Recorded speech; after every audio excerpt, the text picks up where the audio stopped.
Hello दोस्तों, नमस्कार। आपके अपने इस यूट्यूब चैनल में आपका स्वागत है। आशा करता हूँ आप सभी स्वस्थ एंड खुशहाल हैं। Hope you are doing well.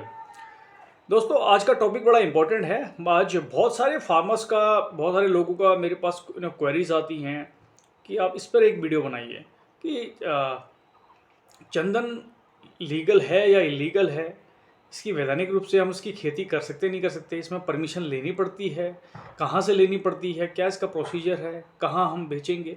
ये बहुत सारे तकलीफ बहुत वो काफ़ी ईगर हैं, काफ़ी मतलब करना चाहते हैं, बट उनके दिमाग में काफ़ी सारे डाउट्स आते हैं। इसलिए ज़रा सा वो प्रोजेक्ट को आगे अच्छे से एग्जीक्यूट करने में ज़रा सा उनको दिक्कत होती है। तो मैं आज आपको 1 to 1 आज चंदन लीगल है या इलीगल है इसके बारे में पूरा आपको बताता हूँ, और कैसे इसका रजिस्ट्रेशन वगैरह करना रहता है, क्या इसकी कानूनी प्रोसेस है, वो मैं आपको पूरे तरीके से बताऊँगा, जो भी मेरा अभी तक का 13-14 साल का अनुभव रहा है। तो वीडियो को स्टार्ट करने से पहले जो हमारे नए व्यूअर्स हैं, चैनल को लाइक शेयर एंड सब्सक्राइब कर देना, जिससे कि हम ज़्यादा लोगों को ज़्यादा मासेस को रीच कर पाएँ। तो जाके लाइक शेयर एंड सब्सक्राइब कर दीजिएगा। बेसिकली जो चंदन है सर, चंदन को कैसे हमको करना है। आपको चंदन की जब भी आप प्लांटिंग करने का प्रोजेक्ट बनाते हैं, तो पहले आपको ये समझना है कि चंदन पूरे भारतवर्ष में आप उसको लीगल रूप से लगा सकते हैं। मतलब आप इसकी कमर्शियल खेती भी आप इजीली कर सकते हैं। अब आपको ये इलीगल नहीं है। 2002 से पहले ये इलीगल था, बट 2002 के बाद इसमें अमेंडमेंट बने, बिल बने, एक्ट बना। उसके बाद इसका कमर्शियल इसको लिबराइज कर दिया। अब everybody can grow sandalwood farming at his farm field where ever he want to grow. तो इसमें कोई दिक्कत वाली बात नहीं है, आप कर सकते हैं। उसके लिए प्रोसीजर क्या है कि जहाँ से भी आप सपोज दैट आप प्लांट आपने लगाया, तो पहली बात तो आप ये कोशिश करें कि वो जहाँ से अभी प्लांट्स प्रोक्योर कर रहे हैं, जहाँ से आप प्लांट ला रहे हैं, वो एक एफिलेटेड नर्सरी हो। जैसे हमारा जो फर्म है वो HRDI herbal research and development institute Chamoli Uttarakhand से वी आर एफिलेटेड। मीन्स कहने का ये है कि जो फार्मर्स ग्रो कर रहा है सैपलिंग्स को, या जो प्लांट्स को जहाँ से वो ग्रो कर रहा है, तो वो एक रजिस्टर्ड हों। ठीक है। बहुत सारे फार्मर्स इसमें जो है अपना सीड से भी ग्रो करते हैं, तो उसमें भी कोई दिक्कत वाली बात नहीं है। और अगर आप कहीं से प्लांट्स लाते हैं तो आप वहाँ पे एक अपना बिल उसमें बनवा लीजिए कि ये प्लांट मैं यहाँ से लाया। इस प्लांटों को आपने लगा लिया, चाहे जो सीड से लगा रहा है वो 1-1.5 साल तक उसके प्लांट्स लगाने लगे होंगे, या आप डायरेक्ट कहीं से प्लांट लाएँ रजिस्टर्ड नर्सरी से, तो आप जो है उन प्लांट्स को आप अगर आप डायरेक्ट लगाते हैं तो आपको तुरंत जो है परमिशन कहीं से लेने की ज़रूरत नहीं है। 1-1.5 साल के बाद जितने भी आपके नंबर ऑफ सर्वाइव प्लांट हैं, जितने भी आपके जीवित प्लांट्स हैं, आपने उन प्लांट्सों को उनके नंबर ऑफ कितने उनके काउंट्स, उनकी काउंटिंग करके जो पटवारी या लेखपाल होता है, ठीक है, ये बड़ा सब्जेक्टिव है, इसको मैं बड़े उससे बताना चाह रहा हूँ। बहुत सारी जगह में जो हमारे हॉर्टिकल्चर डिपार्टमेंट होते हैं ब्लॉक लेवल पे है, ठीक है, स्टेट में ब्लॉक लेवल पे या तहसील लेवल पे होते हैं ना हॉर्टिकल्चर डिपार्टमेंट, उद्यान विभाग, तो वहाँ पे भी वहाँ पे आप जो है हॉर्टिकल्चर डिपार्टमेंट वालों को ये बता सकते हैं 1.5 साल के बाद। क्योंकि अगर आपने स्टार्टिंग में ही मान लो कोई बंदे ने 1000 प्लांट्स लगाए, ठीक है, अब 1000 प्लांट आपने लगाए और 1-1.5 साल के बाद आपके नंबर ऑफ प्लांट जो है ओनली 600 ही आपके बच्चे, 400 प्लांट आपके मॉर्टल्ट हो गए। तो आप 1000 प्लांट्स की आपने कर ली, तो आपने वहाँ आपने 1000 की कर ली और आपके पास जीवित प्लांट अभी 600 हैं। तो कहने का मेरा मतलब ये है कि जो नंबर ऑफ हमारे प्लांट्स हैं, जो साल भर के बाद जितने भी जीवित प्लांट्स रहेंगे, और हमको रहता है कि 1-1.5 साल अगर प्लांट अच्छे से सर्वाइव कर गया तो आगे इसको कोई दिक्कत आने वाली नहीं है। तो उससे क्या होगा कि हम उन्हीं नंबर जो जितने भी हमारे लाइव प्लांट्स हैं उनकी ही हम वहाँ पे उनका रजिस्ट्रेशन कराएंगे। हम ज़्यादा हमने करा दिया और पता लग रहा है हमारे पास क्वांटिटी कम है, तो वो नहीं होना चाहिए।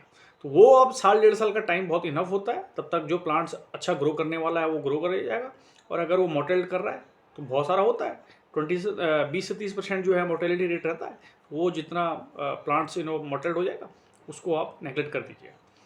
उसके बाद इन प्लांट्सों जितने आपके नंबर ऑफ प्लांट्स आपके लाइव हैं उनको आप हॉर्टिकल्चर डिपार्टमेंट वालों को बोलो कि यार ये मैं प्लांट्स मेरा नाम ये है, आइडेंटिफिकेशन का आधार कार्ड और लैंड लेजर खाता खतौनी, आपकी खाता खतौनी होगी कि ये मेरी लैंड पे मैंने इतने प्लांट्स, और कहाँ से अगर आपने प्लांट्स लिए हैं तो आप प्लांट्स इस जगह से लाए, इतने प्लांट्स में लाया और ये मैं हूँ और ये मेरी खाता खतौनी है।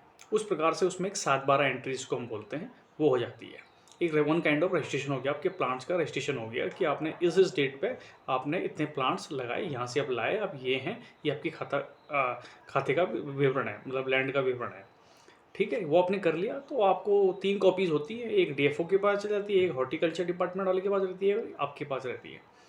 तो ये इसका पूरा प्रोसीजर है और इसको आप रख लीजिए अपने सॉफ्ट कॉपी में, हार्ड कॉपी को सॉफ्ट कॉपी में जो है रख लीजिए फ्यूचर में रेफरेंस के लिए। जब भी आप इसके हार्डवुड की टेस्टिंग करें या जब भी आपको उसकी ब्रांचेस को प्रून लॉपिंग करनी है या आपने इसकी कटिंग करनी है, तो आप इसके बिहाफ में, इसके रेफरेंस में आप जो है आराम से डीएफओ से परमिशन ले लेंगे और आपका एनओसी आपको मिल जाएगी, नो ऑब्जेक्शन सर्टिफिकेट मिल जाएगा और आपको इजीली टीपी मिल जाएगी।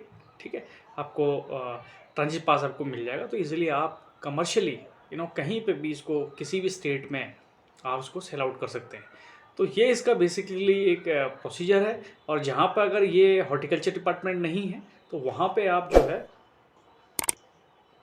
आप वहाँ पे जो है आपके पटवारी या जो लेखपाल होते हैं, रेवेन्यू इंस्पेक्टर जिसे हम बोलते हैं, आप उनको ये चीज़ें सूचना दे दीजिए और वो इजीली इसका जो है वहाँ पे भी इसकी एंट्री हो जाएगी। सेम प्रोसीजर है और वहाँ पे भी आपको एक कॉपी अपने पास रख लीजिए अपने रेफरेंस के लिए। और इन फ्यूचर जब भी आप इसको आगे इसको हार्वेस्ट करेंगे तो दैट टाइम ये एज अ रेफरेंस के रूप में लिया जाएगा। तो ये इसका सिंपल सा प्रोसीजर है, बशर्ते आपको यही स्टार्टिंग में करना है कि प्लांट्स आप जब लगा रहे हैं तो उसके 1-1.5 साल के बाद लगाएं। पहले आपको परमिशन नहीं लेनी है।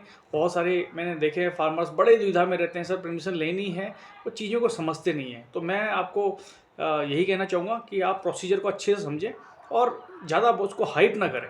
बहुत लिबराइज कर दिया है, कमर्शियल कर दिया है, तो एवरीबडी कैन ग्रो, कोई हर आदमी इसको ग्रो कर सकता है कहीं पे भी, बशर्ते जरा सा प्रोसीजर को अगर वो समझें अच्छे से, ग्राउंड पे एग्जीक्यूट कर पाएँ तो कोई दिक्कत वाली बात नहीं है। तो आशा करता हूँ आज का वीडियो आपको अच्छा लगा हो, काफ़ी इन्फॉर्मेटिव रहा हो। कैसा लगा तो मुझे कमेंट में ज़रूर बताना और चैनल को लाइक शेयर सब्सक्राइब कर देना। Till then take care. और एक ज़रूरी आपको सूचना देना चाहूँ, अगर आप सैंडलवुड के बारे में प्रॉपर डिटेल्ड में एक प्रैक्टिकल वे में सैंडलवुड का प्रोजेक्ट स्टार्ट करना चाहते हैं, आपको पता नहीं कि कैसे करना है प्लांटिंग से लेकर टिल उसके हार्वेस्टिंग तक, host management, gap management, manuring, cash crop, legal estimation, project estimation, ROI, बहुत सारी चीज़ें होती हैं। तो उसके लिए मैंने एक ट्रेनिंग मॉड्यूल बना रखा है जिसमें 4 मॉड्यूल्स हैं, साथ में ई बुक भी बना रखी है, तो आप उसको भी चेकआउट कर सकते हैं। लिंक मैं नीचे डिस्क्रिप्शन में उसका लिंक दे दूँगा, आप उसको चेकआउट कर सकते हैं। और आपको पूरी एक इन डेप्थ जिसे बोलते हैं डीप डाइव नॉलेज जो है आपको वहाँ से मिल जाएगी, तो आप उस लिंक को चेकआउट कर सकते हैं। तो मिलते हैं अगले वीडियो में। Till then take care, thank you, नमस्कार।